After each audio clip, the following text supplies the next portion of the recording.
Hey everyone, it's Brianna and welcome back to Brianna's Bookshelf.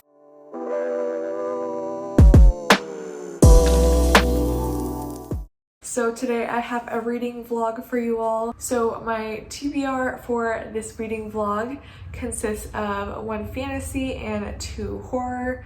So I'm hoping to read Blood and Steel by Helen Scheurer, Tender is the Flesh by Agustina Bazterrica, and Bat Eater by Kylie Baker.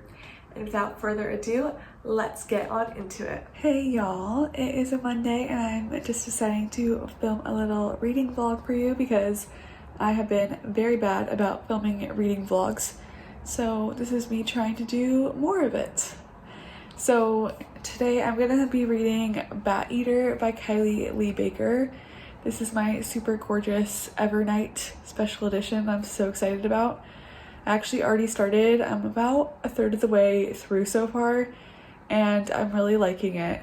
So basically this is about a girl named Cora, and this takes place during the pandemic, by the way. So if that is like triggering to you or if you don't like pandemic books, just be warned, that is a major part of this.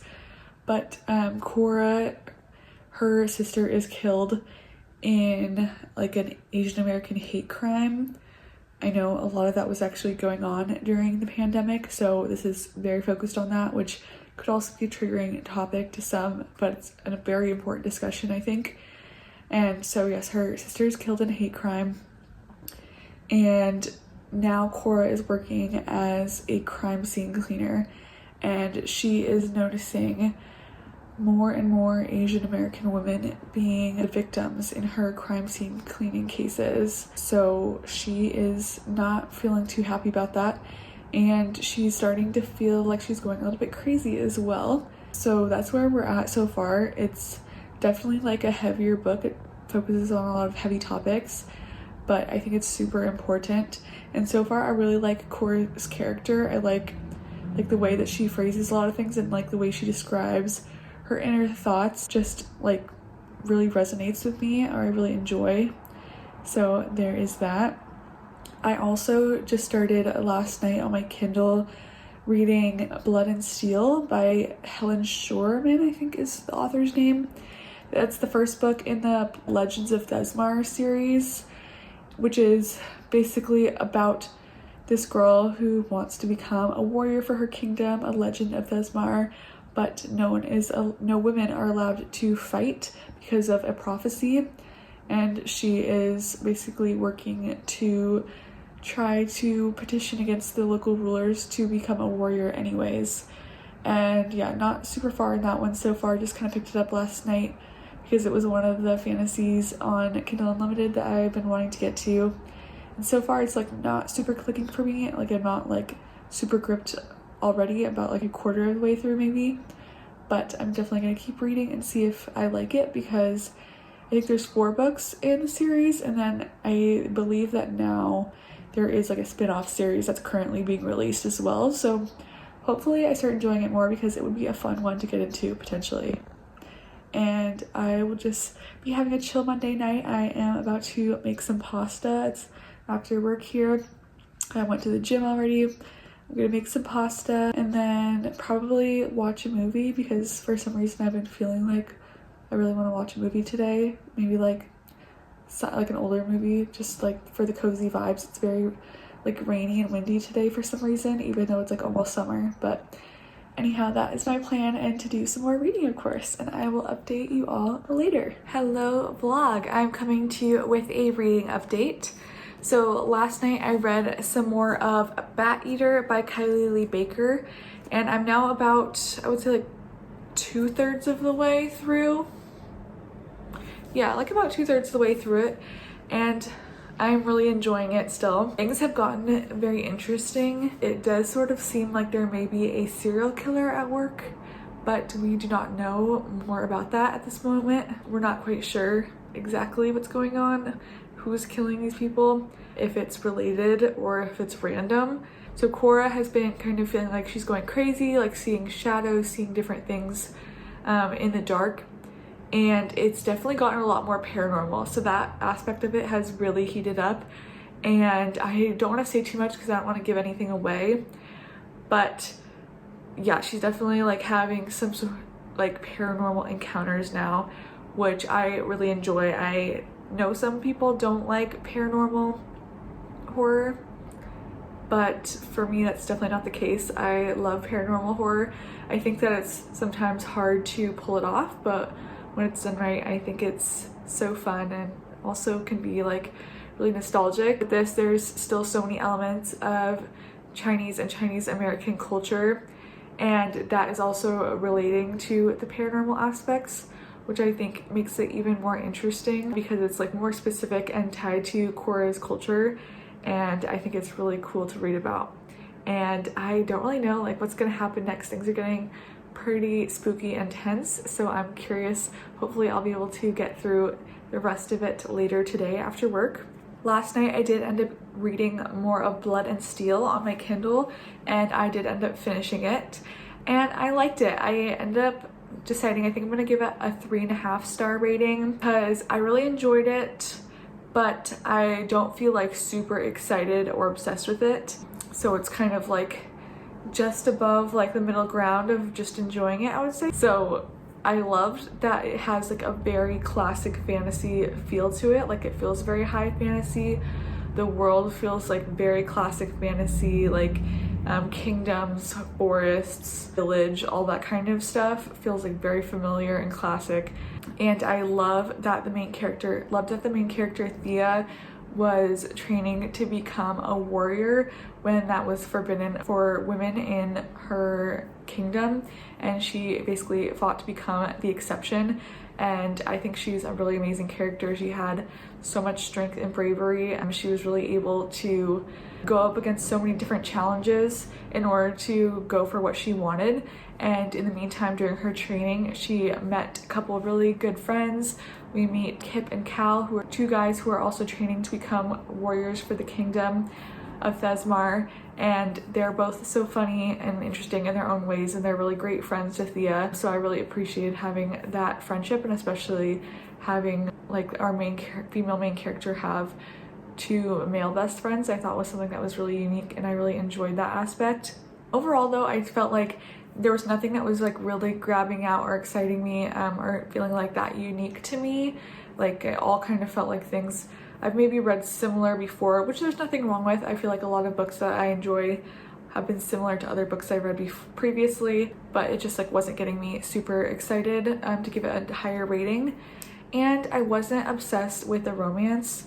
So our like male main character, Hawthorne Wilder, he is basically like one of the legends of Thesmar, so he's like the highest rank of warrior, and there's nothing wrong with his character. I thought he was great. He had a lot of stuff going for him. He's kind of like that brooding dark warrior character, you know, who is a little tough on the outside but is very sweet and caring when you get to know him. But I just like didn't feel particularly excited about him. I don't know, I wasn't obsessed with him. Don't feel that strongly about him, and I really didn't feel super strongly about him and Thea together or like the interactions they were having. I would say I was much more invested in Thea's journey in training than the romance, which also kind of subtracted from my enjoyment since I was expecting this to be more of a fantasy romance, which it was, but I just personally wasn't that excited about the romance. I do think I'm probably gonna continue this series sometime in the future because, like I said, it does have a lot going for it, and I loved the like classical fantasy vibes. So I think that potentially future books in the series might hook me in further. So I'm definitely down to try more in the future. So I'm gonna tonight be reading some more of Bat Eater, and I will update you all tomorrow. Hey everyone, it's Thursday and I'm coming to you with an update because last night I finished Bat Eater and Other Names for Cora, Zeng, I believe that's the full name of the book, by Kylie Lee Baker, and I absolutely loved this. I ended up giving it 5 stars, and there's just a lot that I loved about it. I thought it was really unique. At first I was a little hesitant about it taking place during the pandemic, but it was actually, I would say, like the most impactful pandemic book that I have read so far.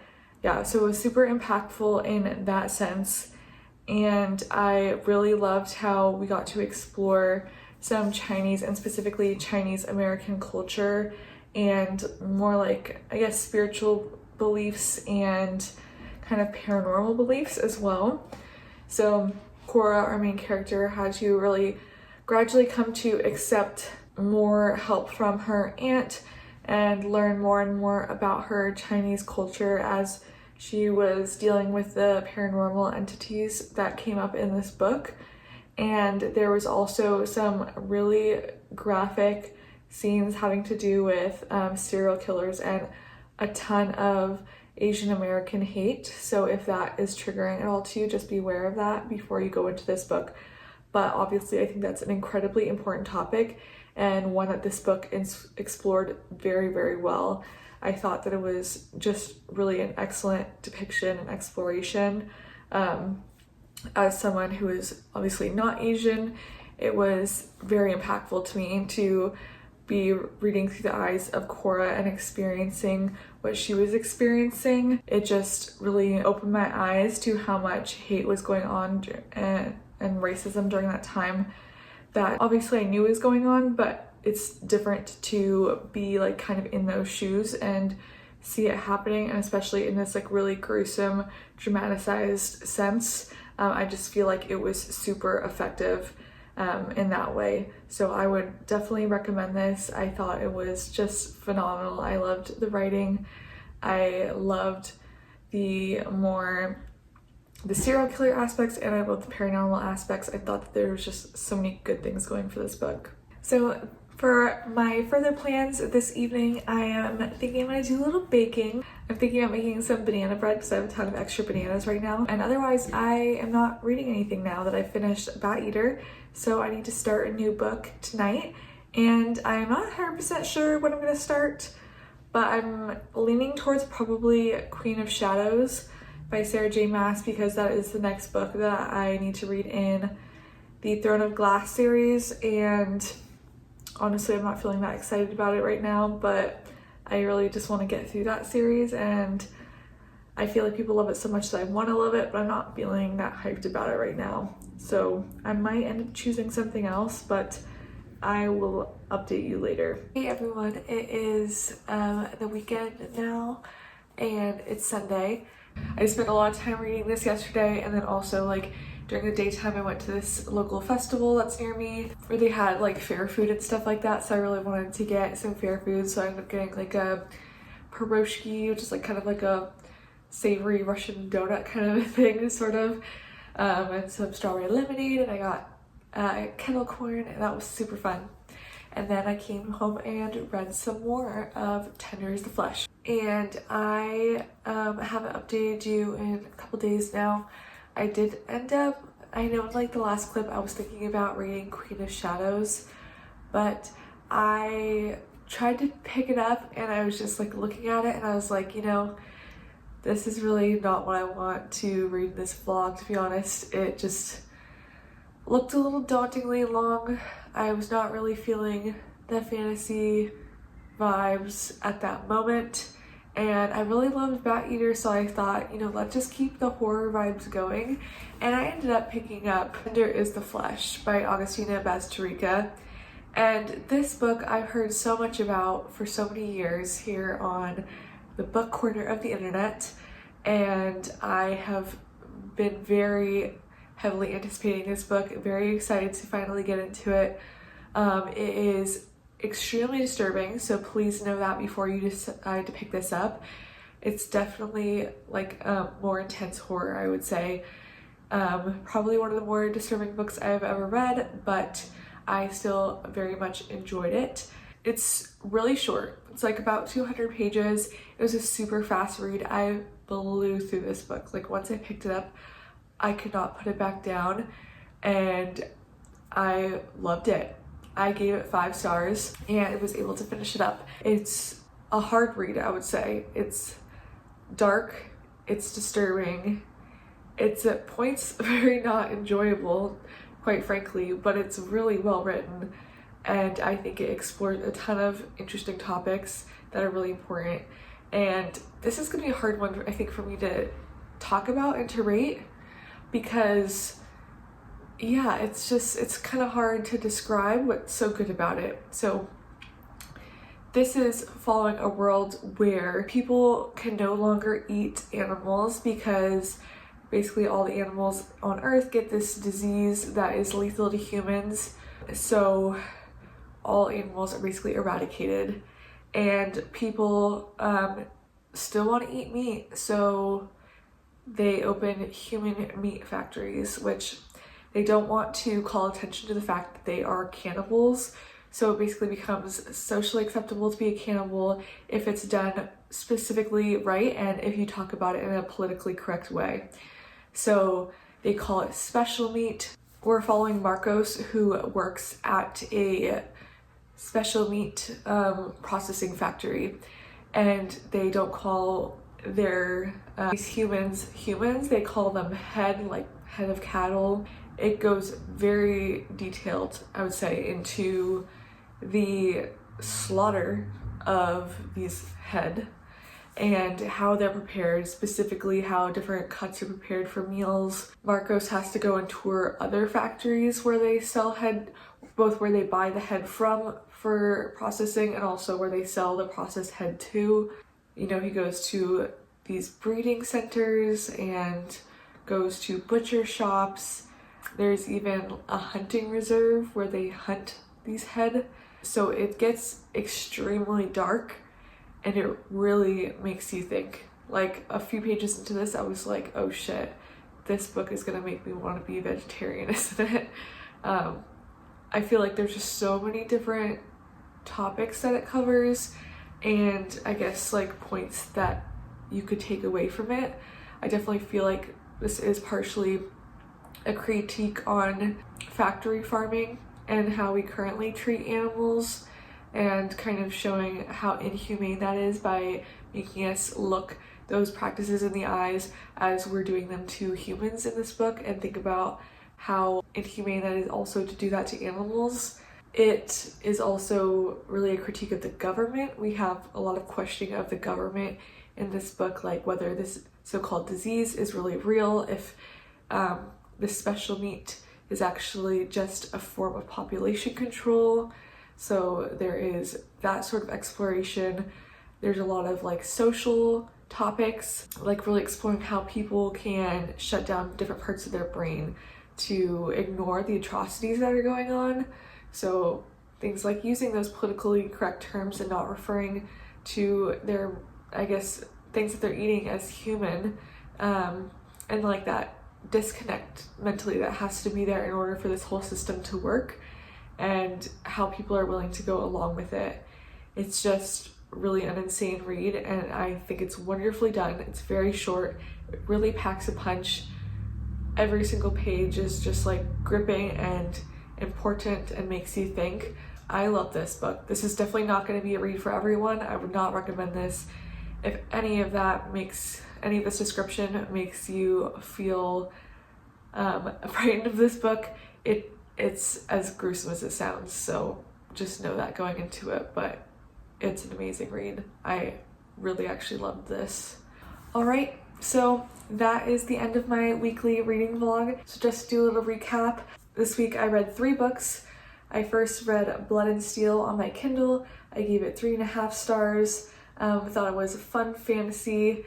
I'm interested in continuing the series, but wasn't obsessed with it and wasn't a huge fan of the romance. I also finished Bat Eater by Kylie Baker and got to read my gorgeous Evernight Special Edition book, and I love this one. I gave it 5 stars, and it got me so excited about horror that I continued on into Tender as the Flesh by Agustina Bazterrica, which I was also absolutely obsessed with, and gave this 5 stars as well. So found 2 new favorite horror books, so I really can't complain about my reading this week. It's gone incredibly well. Thank you everyone so much for watching. I hope that you are all having an amazing day, and I will see you in the next one. Thank you so much. Bye.